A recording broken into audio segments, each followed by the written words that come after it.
The quad god was a lock for Olympic gold. Then, in a stunning collapse, he imploded and plummeted all the way to 8th place. But now he is firing back with a series of bombshell announcements that nobody saw coming. These revelations are about to completely rewrite his redemption arc, starting with a visual shocker. He was just caught on camera executing a move never before seen in the history of the sport. The footage comes from a practice session at the Milan Ice Arena ahead of the Olympic Gala, just days after his public meltdown. He nailed a flawless quad axel landing with both arms stretched high above his head. It is known as the Rippon variation, a stylistic tweak that shifts the center of gravity and sends the difficulty level into the stratosphere. Now here is where the story goes completely off the rails. Ilia Malinin is already the only human on Earth capable of landing a quad axel in competition. Yet here he was in a casual practice run, unveiling a mutation of the jump that the world has never witnessed. With the internet already buzzing over his Olympic collapse, this new clip instantly set social media on fire. One fan captured the moment, noting that while no other skater can even land a standard quad axel, Ilia is casually throwing down new variations just moments after the worst performance of his life. He is not hiding. He is evolving.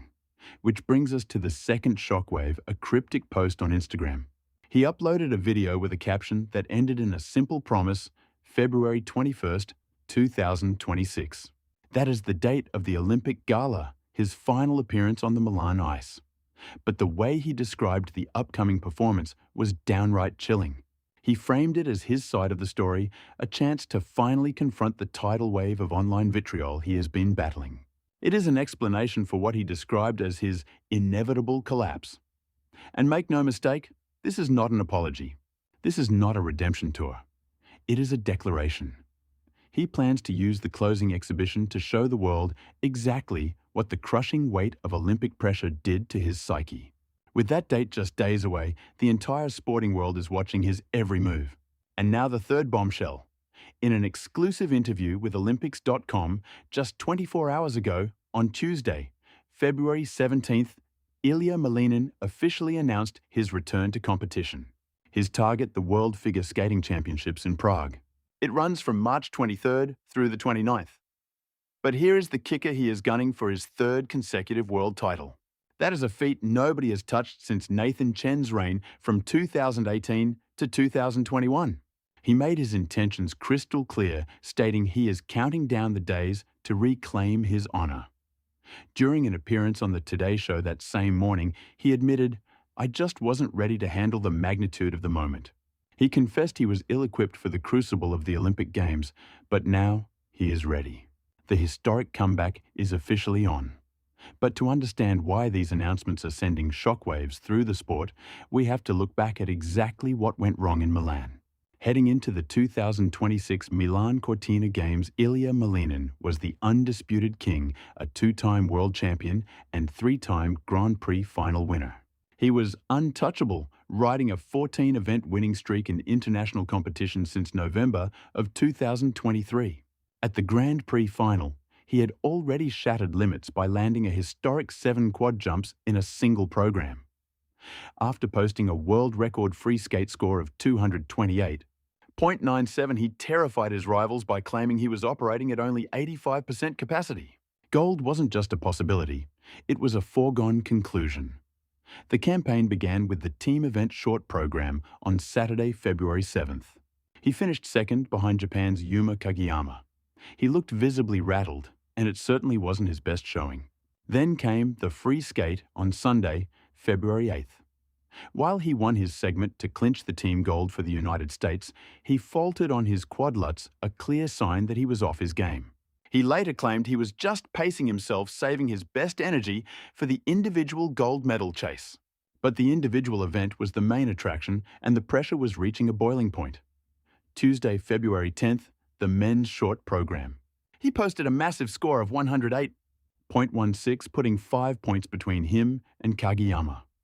The quad god was back in business. The gold medal was his to lose. Yet, cracks were forming. He admitted the nerves were eating him alive, saying, "There are just so many eyes on me, so much attention. If you aren't ready for it, it can crush you." Then came Friday, February 13th, the free skate, And that is when the wheels came off. He popped his signature quad axel, a jump only he can do, into a lowly single. He fell on the quad lutz. He hit the ice again on the quad salchow. 2 falls, pop after pop. He left over 72 points on the table.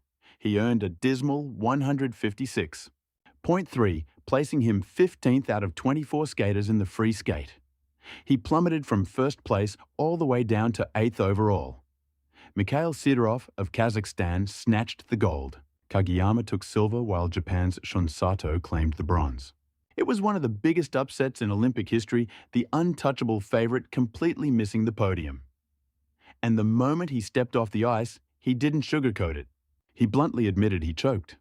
He described a paralysis where his nerves morphed into an overwhelming force, flooding his mind with past traumas. His legs turned to stone. He couldn't breathe. He felt a total loss of control. That is when he opened up about the suffocating pressure. The media circus, the crushing expectation of being the golden boy, it became an avalanche. It simply became too much to bear. Before we continue with the story, I have a quick favor to ask. I am trying to hit 1,000 subscribers by the end of February. Your support really keeps the lights on around here. Now, let's get right back into the action. Fresh off the heartbreak of the Olympic disaster, Ilia Malinin didn't hide. He unveiled a revolutionary quad axel variation the sport had never seen before. Let the magnitude of that sink in. He wasn't wallowing in self-pity. He wasn't defeated. He was doubling down on innovation, shattering limits, and taking the single hardest jump in figure skating history and somehow dialing up the difficulty. Most athletes would have gone dark, but he was out there carving history into the ice. That is not the move of a man waving a white flag. That is the trademark of a champion who is just getting warmed up. The February 21st Olympic Gala wasn't just a PR move for redemption. It was a raw, unfiltered look into the battlefield of his mind. He laid it all out, the narrative from his perspective, the toxic online vitriol, the crushing pressure, and the inevitable crash he saw coming, offering zero apologies for the meltdown in Milan. He was shedding light on the darkness, seizing control of his own narrative, and choosing to do it on Olympic ice with the whole world watching just days after the fall. That takes a level of courage you can't fake. And then came the bombshell announcement, the World Championships. Redemption Tour. Those 2 words say it all. He isn't shrinking from the spotlight, he is leaning into the pressure. He is diving straight back into the deep end, the most prestigious stage outside the Games, heading to Prague just 6 weeks after his Olympic nightmare. He is gunning for a historic 3rd consecutive world title. But here is the real kicker. In candid interviews with the Today Show and Olympic officials, he admitted he was blindsided, confessing he never anticipated just how heavy the crown would feel. Did you catch the past tense there? That one grammatical shift changes the entire game. It means he sees the beast now. He has the weapons to fight it. He finally understands exactly what he's stepping into the ring against. That is the divide between Milan and Prague. He has stared down the demons, the suffocation, the hype, the burden of being the chosen one. He saw it, he named it, and he is ready to go to war with it. 3 massive shockwaves in 72 hours. The experimental quad variation screamed, "I am still evolving." The February 21st performance was a manifesto, "I write my own destiny." The commitment to Worlds was a vow. He is coming back to reclaim everything he lost. The quad god, the man the world thought was broken, just proved he is absolutely unbreakable. At 21 years old, this isn't his swan song. It is his origin story. The Olympics might have bruised him, but they didn't even come close to breaking his spirit. These 3 moves are the receipts. The greatest comeback in skating history starts right now. So do you think Malinin can pull off the 3-peat in Prague? Or are the ghosts of the Olympics still haunting him? Sound off in the comments below. We will be covering every second of the action in March, so hit that subscribe button. The return of the Quad God is just getting started.